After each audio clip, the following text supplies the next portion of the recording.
There is no ego apart from the thoughts. The thoughts, identification with thoughts, is ego.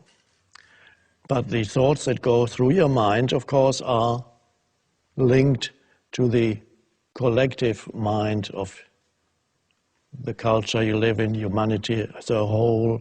So they are not your thoughts as such, but you pick them up from the collective, most of them.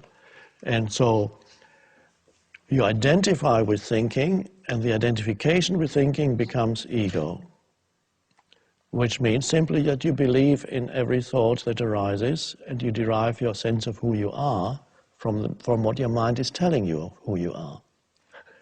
Opinions, viewpoints of that's me. That's some people talk to themselves and say, you are, oh, you are so good.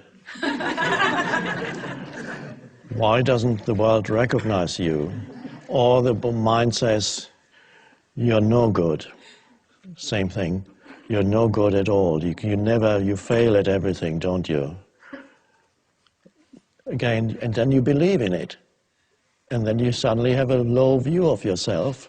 Why you have a low view? Because you believed in your thoughts. And why are you thinking those thoughts? Probably you picked them up somewhere, maybe in childhood. Maybe your mom was so stressed out that you said you're no good. And so you pick up certain thoughts and they get stuck in your head. Thoughts that you hear in childhood, they're little energy forms, like entities, and they get stuck in your head and don't refuse to go. They go.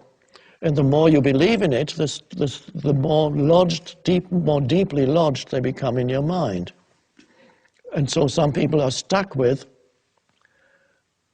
very hostile entities. I'm saying entity, not in some spooky way, but every thought is an energy form, and as such we could call it an entity. And there are many people in this world who are stuck with hostile, life-denying, continuously critical and attacking entities that they carry in their head, and they believe that is who they are. And they are continuously attacking themselves. And if they are not attacking themselves, they attack others around them. Let me tell you who you are. Of course, what they're really saying is, let me tell you who I am. So they project the famous, the famous saying, we don't see things as they are, we see them as we are. Which means you look at reality through the screen of your thinking and your judgment, which is conditioned by the past. A dreadful prison to live in. It's like blinkers, worse than blinkers. It's like looking at reality through heavy veils. Ooh, looks so dark here. Is that a human being or?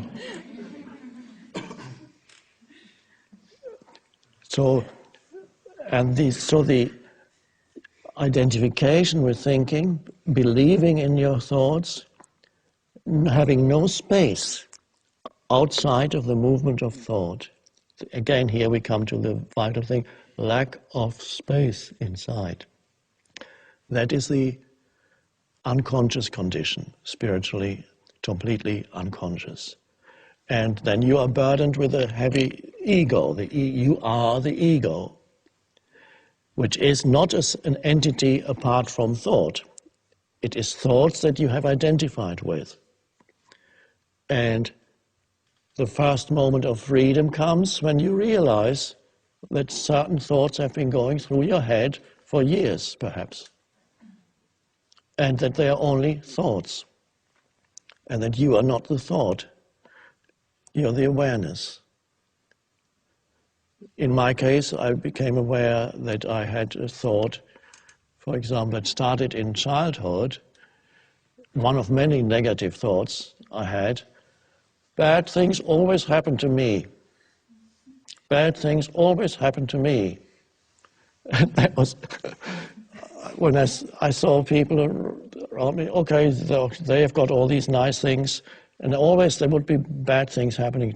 And of course, your perception then becomes selective. When you have a thought like that, you notice much more, because in everybody's life, things, in daily life, things go wrong. You miss a bus, you get stuck in a traffic jam, or you lose some money. But yes, this is normal. But if you have the thought, bad things always happen to me, you're extremely aware of those things, and they confirm to you that the thought is correct. And this is the selective perception of reality through the screen of thinking. So the reality will confirm to you, and not only that, that thought or any thought of that kind actually attracts bad things, negative things. Or if you believe people are basically bad, and that's a deep-seated belief, and you don't realize it's only a thought in your head or a belief, not only would you single out where you observe unethical or bad behavior in others, you would, there it is. Not only that, you actually are much more likely to encounter people who manifest that kind of behavior because you attract it. And so that's just incredible how people create their world through that. So freedom comes from stepping out, encountering, first of all, a little bit of space inside you, presence. And then from there you realize certain thoughts as repetitive and just a thought. Bad things always happen to me. Oh, there it goes again. I thought that before.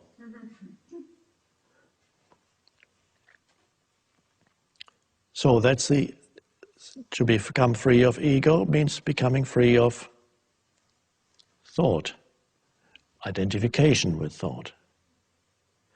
That's the end of the ego. It may reassert itself from time to time, but at least that's the awakening.